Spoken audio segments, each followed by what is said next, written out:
Democracy is a system that gives power to the people through representation, free speech, and fair elections. But in many countries around the world, the system is under threat. Leaders are manipulating laws to stay in power, elections are being rigged, citizens are being silenced, and peaceful protests are met with violence. From Africa to Asia, Europe to Americas, stories of democracy or democratic backsliding are becoming more common. As citizens, it is our duty to stay informed and hold those in power accountable, because democracy does not die overnight. I mean, it just takes us to just be quiet and watch it die. So it dies when people stop defending it. So joining me to shed more light and insight is Olaniyan Sanusi. He is the program officer, Yaga Africa, and he's joined me via Zoom tonight. Thank you so much for joining me. Hi, good evening. Thanks for having me. Good evening. Good evening. All right. I mean, these stories from Nigeria, India, Kenya, Sudan, Russia, US, even DRC, you know, all of these stories, it just reminds us how democracy is still very much fragile, in as much as we want to, you know, say, okay, yeah, we've come a long way, but it is still a very fragile process. So if you were to evaluate, you know, globally, right, I want us to start on a global scale. How is democracy faring? Then we then bring it home to Nigeria. You know, so we start with the global and we bring it home to Nigeria. All right. Thank you very much. My name is Olaniyan Sanusi, not Oluniyan, Olaniyan. But thank you. How is democracy faring? I think the topic of the conversation captures it very correctly. Democracy is under threat. And that is not to whip up emotions or sentiments. It is just the basic reality that democracy as a system of government is currently facing in the world today. And I'll start with the United States, which is the major proponent of democracy in the world. That's their system of government. And then you look at the US today, where civil rights or civil liberties are being trampled upon, where the government of the day is not respecting the rule of law. And we all know that democracy thrives on the rule of law. So if that is happening in the #1 country in the world that is promoting democracy, then I mean it's I don't know, it's a major testament to what democracy is currently facing. So we moved from the US to India, which has a very large population and also has a large democracy. And in India, we've witnessed clamp down on opposition by the ruling government, not giving the opposition the space to practice, or the space for them to organize, and that is clamped down on their freedom of association, freedom of expression. So that's trampling on their human rights as well. And we move from India and come to Africa, right? So we've done America, we've done Asia, and let's come to the continent. In Africa, especially in sub-Saharan Africa, we've seen waves and waves of citizens expressing dissent, and we've seen government clamping down on citizens' dissent with huge force, right? In Kenya, for example, where young people took to the streets to protest the tax hike, what did the government do? The government repelled that peaceful protest, and they did not just repel it peacefully. It was done with a lot of violence, with a lot of state-backed violence. And then you look at a country like the DRC, which is notorious for having unstable government and with a very, very fragile democracy as well. And what is happening in the DRC is not new. It has always been happening where government does not allow opposition the space to play, where government or where rebels as well have a say on parts of the territory of the Democratic Republic of Congo. And then you come to West Africa, where you have Nigeria. And in Nigeria, in the past, this is 2025, in 2020, so 5 years, in 5 years, we've seen young people who make up the largest bulk of our population. We've seen young people take to the streets to protest police brutality. And we are all witnesses to how that peaceful assembly, we were all witnesses to the reception that assembly got from the government with every clampdown. Just so it's a lot of suppression of citizens' rights. It's a lot of citizens organizing to hold government accountable, and it's a lot of government instead of taking accountability from citizens, instead opting for control. So all across the world, democracy today is under threat. It is not an exaggeration to say democracy is under threat. And this is it's the reality of democracy as a system of government in the world today, currently. Thank you. Interesting. So there's something you mentioned when you started talking earlier, and apologies for your name error, Olaniyan, right? Yes, that's fine. Thank you. Yeah. You said something. You said that when we see that the rule of law is not being obeyed, right, that's when we start to understand that, there's a threat to democracy. So this is just me asking a random question. Like, who created this rule of law? And why does it seem like the rule of law is now becoming a problem for people to just, obey them? Is it something that we now need to go back and check those rules? Maybe those rules are no longer serving us anymore, and maybe we need to recreate new rules or something. Why is it so difficult for people to follow through this rule of law? Who created it? Why is it not working for us anymore? Because if it were working, a lot of the challenges that we face with our democracy, and this is across, the globe, probably will not exist. I don't think it's a matter of the rule of law not working.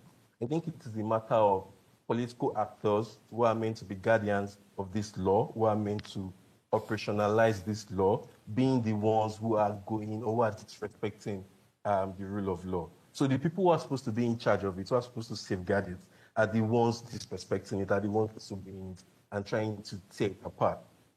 That's the question. So, Olaniyan, the question is, why are they? Because I like us to really ask why. Is it that these rules no longer serve, or why exactly do they ignore these rules? Why do they look away from the rules? Because there are no consequences. Because there are no consequences for action. If you've been found wanting of the law, and if consequences are being meted out to you, people would fear breaking the law. People would fear, no matter how highly placed you can be, people will fear breaking the law. But away from just breaking the law, there's also the capture of the judiciary as an arm of government as well. We've seen court rulings going in favor of going in favor of the current administration. And I'm not talking about any country in particular, I'm just saying generally. We've seen politicians try to capture the judiciary as an arm of government and make the judiciary further their own interests. That's a threat to the rule of law. That's a threat to the rule-based order that we practice as a society.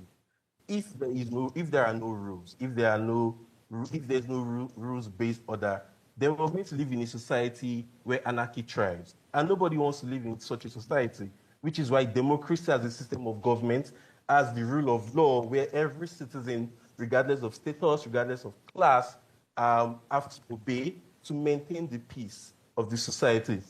But if the people, like I mentioned earlier, for example, in the United States, when you have the president issuing executive orders and trying to disrespect court orders, what signal does that send to a developing nation with a nascent democracy who has to try to navigate their way and ensure that democracy takes proper roots, right?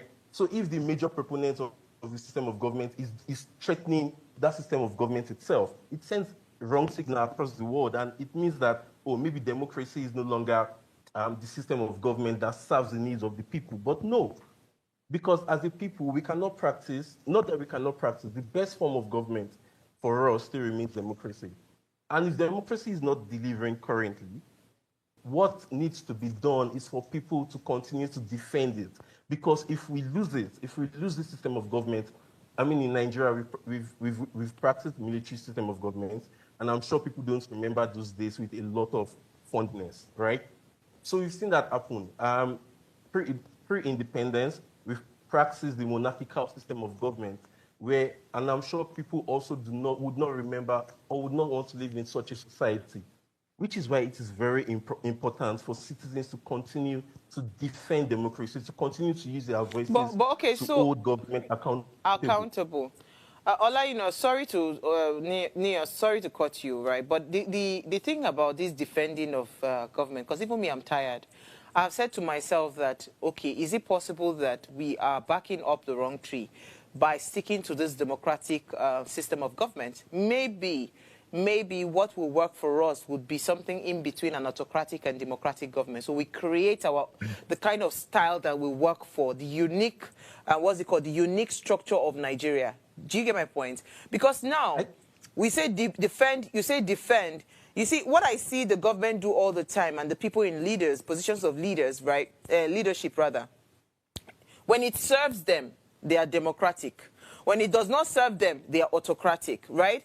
You know, you keep seeing by their actions, you keep seeing them switch, what's it called, styles of government, right? If it is serving them, it is democracy. If it's not serving them, they turn to an autocratic style. So the point I'm trying to make is, shouldn't we look out for a style of leadership that would suit our unique... So it's almost like looking at Nigeria, analyzing Nigeria on a very broad scale and seeing all the things that have not worked for us in the past, you know, and all the things that are working and everything, we analyze it as, okay, you know what?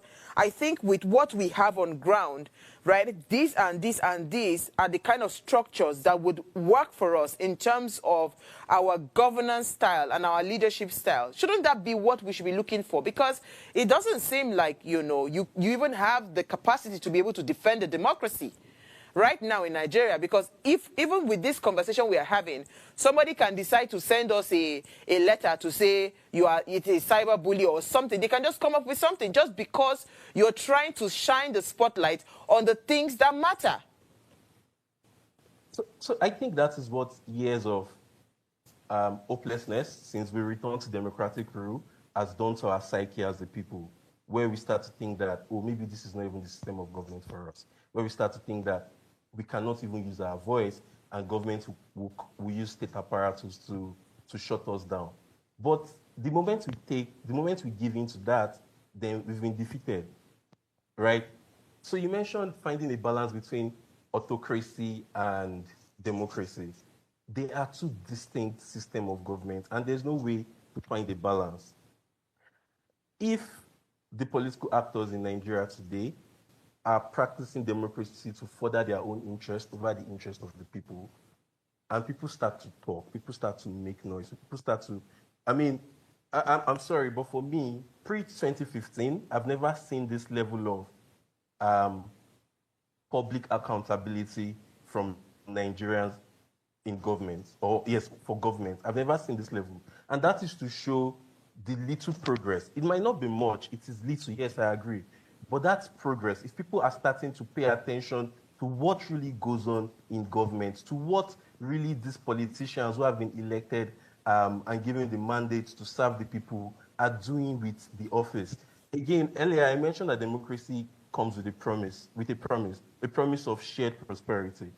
And one of the reasons why people are losing faith in democracy is because there is no shared prosperity. So aside from human rights violations, there's also the question of economic opportunities. There's also the question of prosperity as an individual and all of that. And that is not happening. And that is worrisome. That is, I mean, that's being one of the reasons, some of the major reasons for people to start to doubt democracy is valid.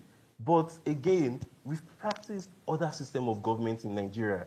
And under the military rule, I don't know, the little knowledge I have, because I was really young then, I don't think we'll be having this kind of conversation about the military government openly, without fearing for our security or our lives.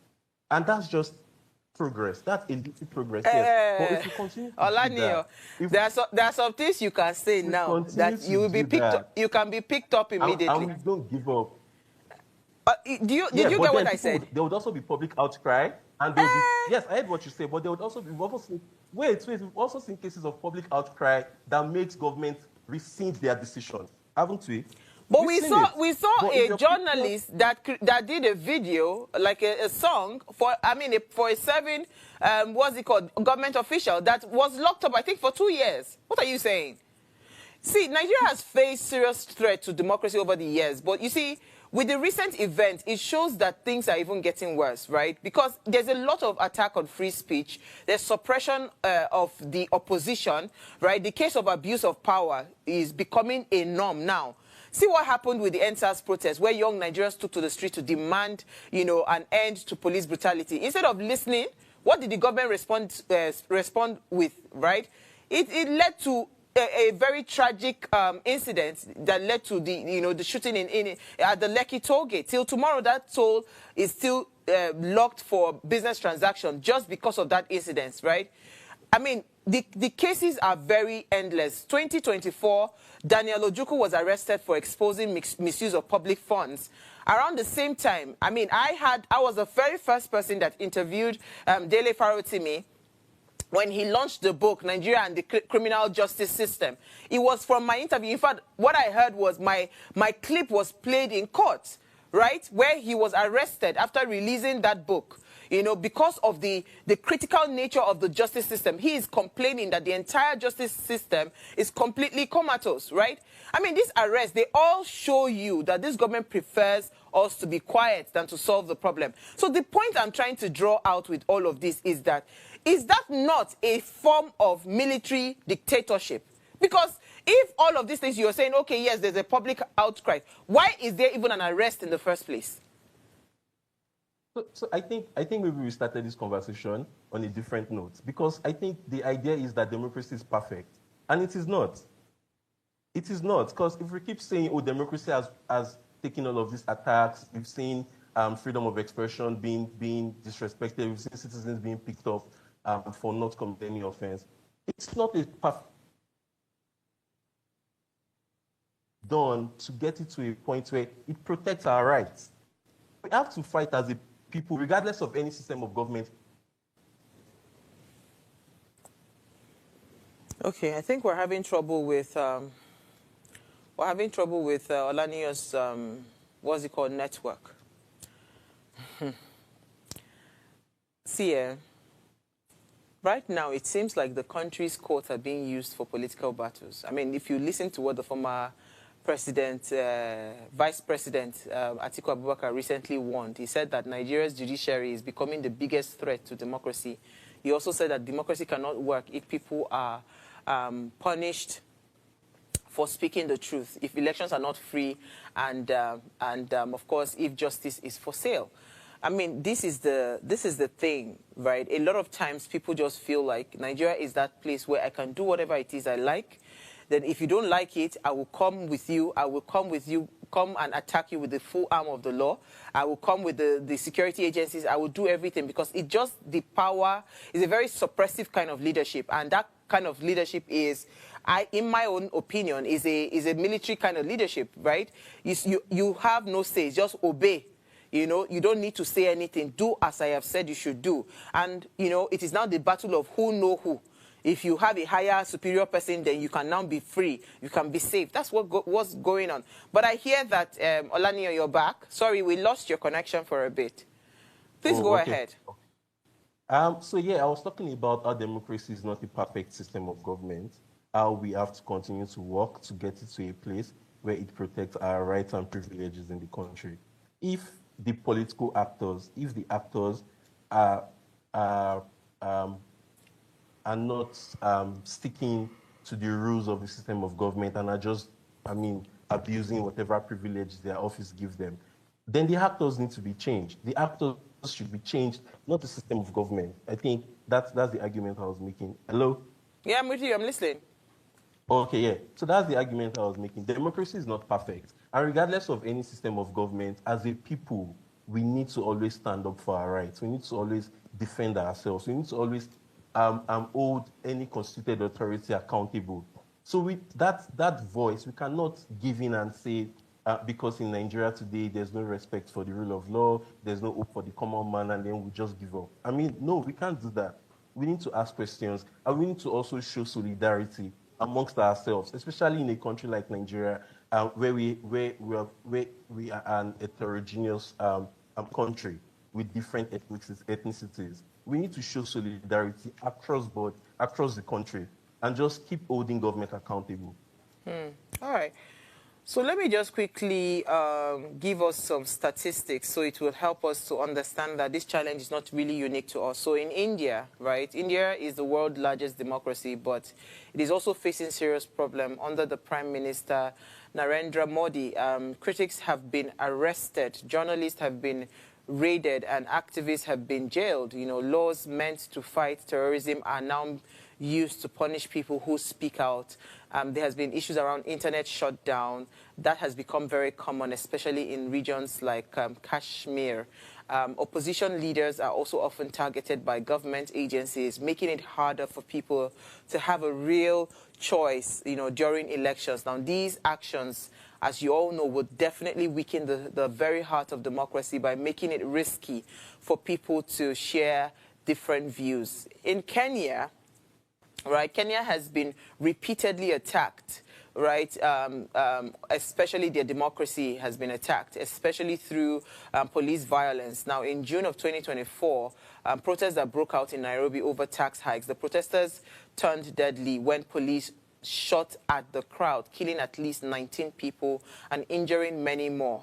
In 2025, the country also was shaken by the death of the blogger, Albert Ogwan, while in police custody. So witnesses said he was tortured by the officers. While the government had promised investigation, justice is very slow. And these events show a growing problem when people protest unfair policies. They risk being killed or jailed. In Sudan, on the other hand, Sudan had a chance to build democracy after a long-time dictator, Omar al-Bashir, was removed in 2019, but in 21 of October, the military staged a coup ending the civilian rule. Since then, Sudan had been trapped in conflict and dictatorship. The military controls the media, arrests anyone who speaks out. There's also internet shutdown, and they are used to stop people from organizing protests. Sudan's dream of democracy has been stolen by generals who care more about power than people. Russia is no longer a democracy under President Vladimir Putin. Elections are fake, opposition leaders are jailed or killed, and free speech is nearly gone. In 2024, Putin claimed to win 88% of the vote, but international observers said that the elections was neither free nor fair. People who tried to defend democracy, like election watchdog leader Grigor, had been sent to prison. Anyone who disagrees with Putin is branded a foreign agent or a traitor. Russia shows the danger of what happens when a leader stays in power for too long without checks and balances. I mean, you all know what is going on in the United States. You know, has long seen a leader promoting democracy, but recent events shows that it is not immune to the threat as well. In 2025, U.S. was placed on a watch list for growing restrictions on civic space under President Donald Trump's second term. More than 120 executive orders had been signed that weaken civil rights protections and limit the work of agencies meant to protect justice and equity. Peaceful protesters also, they have been harassed, and media access to important events had been also restricted. Even if we say that the democracy in the U.S. is strong, I mean, there's still, you know, a bit of what's it called, power play going on that is disrupting the system. Like, the list is endless. And I'll say for the U.S., right, I know that there are personal beliefs and all of that that is also at play there, you know. So, but we'll take a break now. When we come back from that break, I think I would love to know from our guests if truly we can find a solution to this growing threat to our democracy. Stay with us.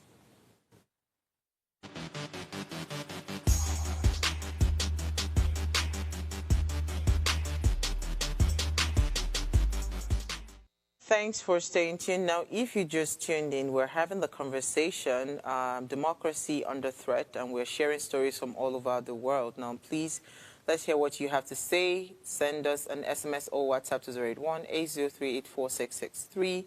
You can also call us. The numbers to call 07025007749 or 07014242420. I still have with me Olaniyan. He's joined me via Zoom tonight. Hi, Olaniyan. Can you still hear me? Yes, I'm still I here with mean, you.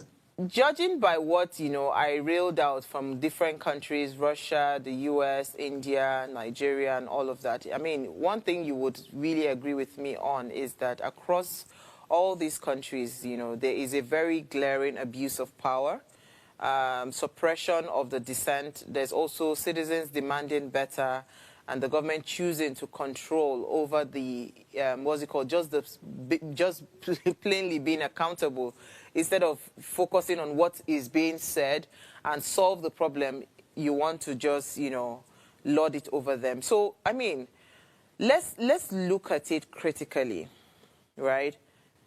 Would we ever find a solution to some of the democratic challenges that we face? Now, let's bring it home back again to Nigeria. If you see what has been going on politically, there's been a lot of this is not even cross-carpeting. This is, I don't even know what to call it, right? A whole lot of people are decamping to the ruling APC, right? And that clearly tells you that two things is happening. Most of these people, whether they believe the ideologies of APC or not, at this point, it doesn't matter. Who will give me a second term and who would give me power back? That is exactly what is going on. And you're seeing that we're slowly moving to a one-party country. A one-party country, right? And for me, in all honesty, based on probably, maybe I'm just tired, right? I would say maybe I'm just tired because, in fact, I would say it's even better all of you move to APC so that we will not need to spend all the billions that we spend on elections. We will not need to do all of those things and all the stress that goes. They can just focus on governance because it is unheard of that you just entered power. And in less than 2 years, you've already started campaigning for what is going to happen in another 3 years or in another 4 years. Does it make any sense? It doesn't make any sense. So the point I'm making, I don't want to think too much of it. If all of you want to move to the APC, please move to the APC. But let us start to see governance happening. Let's see the work, which is actual governance. Let us see it happen. But that is my thoughts. But let me hear your thoughts, Olaniyan. Thank you. Being a one-party state will not help us. It will not help our democracy. It will not help our governance process as well. So I don't want that. I don't want that. But do we have? I mean, can we solve our democratic challenges? Yes. Yes, some of them. Yes, and some of them. And I think also that people need to understand that in solving them, we're going to have to put the work in. We're going to have to put a shift in as citizens. I keep saying using our voice, but that's as little as that is one of the power that we possess as citizens in a democratic system of government. Because we have that freedom to talk. If something is not going right, we have the freedom to call government to action. When the Benue killings has been on social media for 2-3 days now, and the president at first was trying to form unknowing. He wasn't saying it. He had to say, "Oh, let the party settle." Such a statement that doesn't show that he cares or that doesn't show that he has compassion or empathy for the departed. But today I saw a clip this evening where he was saying, I mean, he still said it in a very bullish tone, but at least he said he's going to check his schedule and visit Benue. However, forget the tone, forget the bullish attitude. The fact that he's addressing it now is because people have been talking. So we need to continue to talk. We need to continue to hold government accountable when they do things that are wrong. We need to understand that. Also, we need civil society to continue to, we need civil society to continue to protect and support human rights defenders. Excuse me. Respecting human rights is very critical to sustaining the power of citizens in a democracy. So we need civil society to continue to do that, to ensure that regardless of how the government feels about citizens' rights, no matter how much they try to suppress those rights, that citizens are still able to exercise their rights and powers as citizens in the country. So we need civil society to continue to support and train human rights defenders. For government, you mentioned it earlier, they need to understand that people are talking, people are making demands. And instead of trying to control over just taking accountability, it's better to take accountability and listen to the demands of the people. About the one-party state, it does not portend well for our democracy. It needs to be nipped in the bud. But another problem, another challenge is when you look at the political space in Nigeria, when you look at the political parties and politicians, they are all one and the same, right? So if you're saying, oh, this person has not performed, this person needs to go, the people coming have also been there before, and history has shown, or their records have shown that they're not very different from the people living. But I have a theory. It hasn't been tested. And my theory is, the more we continue to demand, the more we'll keep pushing these people out of that space. And then we'll start making room for new people who really want to serve, who really understand what leadership is. You just don't want to come out straight. You're going through corners. Let me explain something to you. You just wait now. You just said wait. You just said something. You said these politicians. Hold on, calm down. You said all these politicians, they are one and the same. Is that what you said? So that is the point I'm trying to make. If it is one and the same, let us stop deceiving ourselves that we have opposition. Everybody enter APC. And let us start to see governance. We cannot do that. What makes you think you see governance if that happens? You see politicking at the party level, you won't see governance still. At least they will not use national funds for politicking, Abi. They will focus on within themselves and be dealing with themselves. It doesn't make any sense because, you see, if the government does not respect the rule of law, right, and they do not respect us, as they don't acknowledge us as citizens that have rights that needs to be protected. Where are the places that we're supposed to be protected? Our laws, our rights are supposed to be held, held up. The judiciary, they are supposed to be the ones protecting us. So that whenever I have a case or I have a fight, by the time I take it to the court, I know that I will find justice. Your lawmakers, are they not supposed to be providing laws that ensures that I am safe and I am protected? What is going on in all of those arms of government? So that's, it doesn't, for me, I don't know about you, but I'm tired. It doesn't make any sense to me. No, I get it. I get the tiredness, but we're not going to give up because the moment we do that, then that's the end. Who knows when we'll ever get the system of government again in Nigeria? That's the end. So the thing is, we cannot give up. That's the truth. We cannot stop to continue to use our voice to hold government to account. No matter how risky that gets, we need to continue to do that because the moment we give in, then we've been defeated. I get it. People are tired. And that's valid. It is. People should be tired. But you'd also still have to work to make things better. We need to continue to use our voice as a collective to hold government accountable. And we need to also always show solidarity to citizens, regardless of our ethnic leanings or regardless of our ethnic group or where we come from in the country. We need to show solidarity across board, across the country. We need to ensure that human rights defenders are protected, ensure that they are supported, and that they get adequate training as well. So we just cannot relent or relax or give up and say, oh, you know what, let's leave it to them. It is our country. It is our country. Okay, I don't think some people believe that it is our country. They believe it is their property. Nigeria has become the property of politicians, in case you did not know. That's their own belief, but the people still hold the power. Okay, so now, I love where you are driving the conversation about insisting on the power that we wield as we call ourselves that we have an office and it's called the Office of the Citizen, right? That's what EiE has been pushing for the longest of time. So if you say that citizens must stay alert, they must speak up when leaders abuse their power, they must also share stories, support the independent journalists, also defend the rights of others. How can we do this? How do we do this? Because again, citizens right now, they are crippled. They are crippled economically, no real financial power.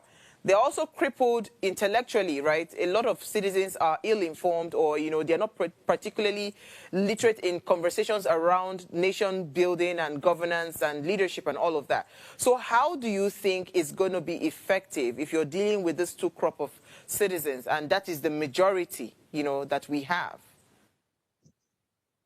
So I think that's where the civil society comes in. That's the work. The work for the civil society is cut out for that sector, that space, to continue to provide, to continue to make provisions for platforms for citizens' engagement, where we continue to reinvigorate the idea of democracy to citizens and what citizens' roles are in a democracy. Because as citizens, we also have roles and responsibilities to perform.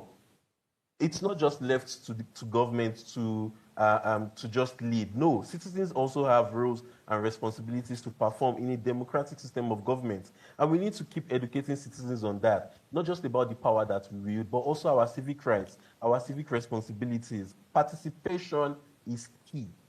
Participation at different levels, at community level, participation as a voter, participation as an active citizen as well. For civil society, there has to be rigorous training and reorientation programs. There has to be platforms for citizens to engage, citizens to engage with fellow citizens, but also citizens to engage with public office holders, with government actors, with policy actors, with decision makers.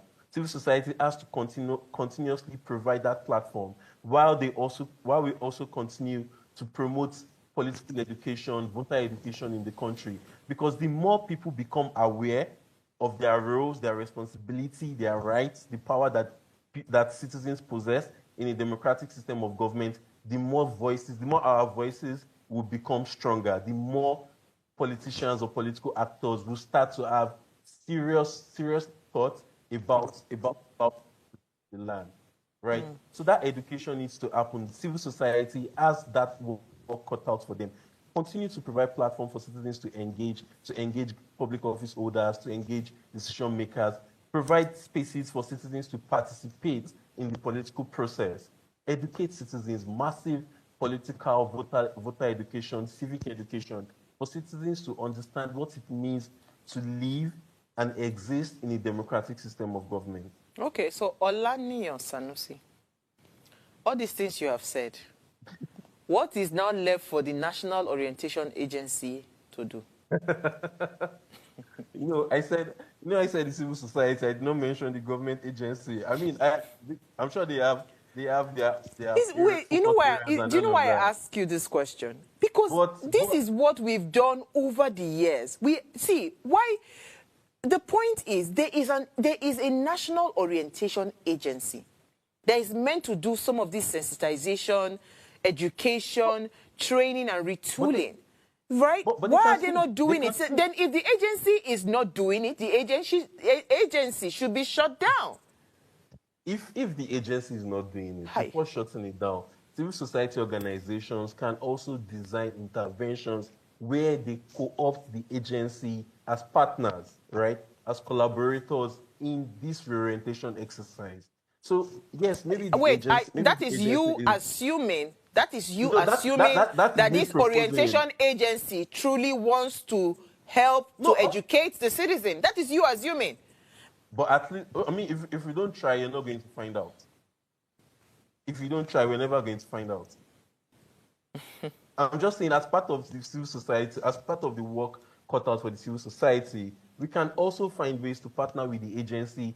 Just to kick them into life, to wake them up, and also be a part of the exercise. But primarily, civil society needs to invest in a lot of political education, in a lot of civic education across the country, provide platforms for engagement, for citizens' engagement with decision makers, make citizens feel like a part of the governance process, where they make contributions to decisions affecting them, and they see their contributions coming to life.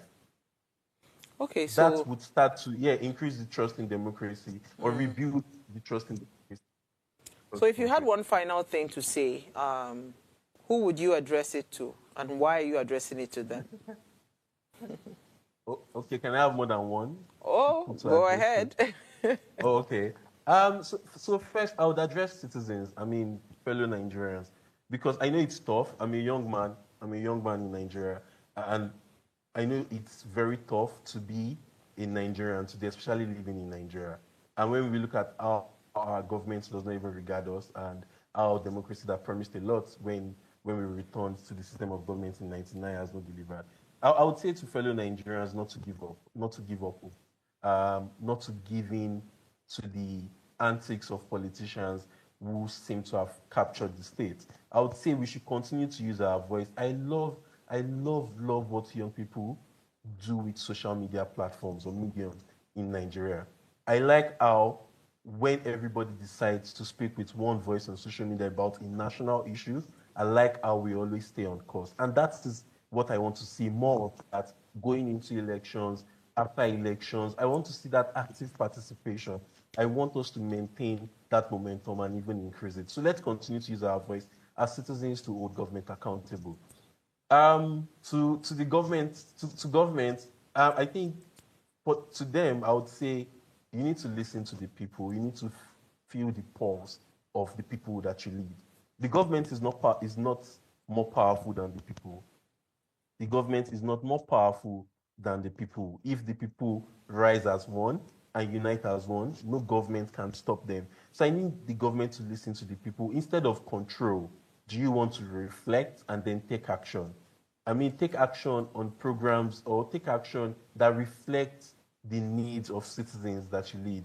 And then to the civil society where of which I'm a part of, I would say we need to continue to work to support and train human rights defenders. We need to continue to support citizens' engagement. We need to continue to support political education, civic education of citizens, just to ensure that we build an active citizenry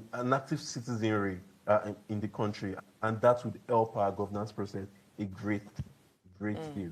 Thank you very much. So I'll be expecting Yaga's invitation for a training in my organization so that I can pack all of us to go and learn the training. Abi? No problem. No problem. We'll be waiting for the invitation, but thank you so much for your time. I know that definitely we can't stop. We have to keep talking, and definitely the country must get better. We don't have a choice. Thank you so much, Olaniyan, Sanusi.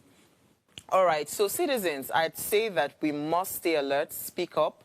When leaders abuse their power, we must share stories. We must support independent journalists. We must defend the rights of others. Citizens must respect the rule of... the government must respect the rule of law.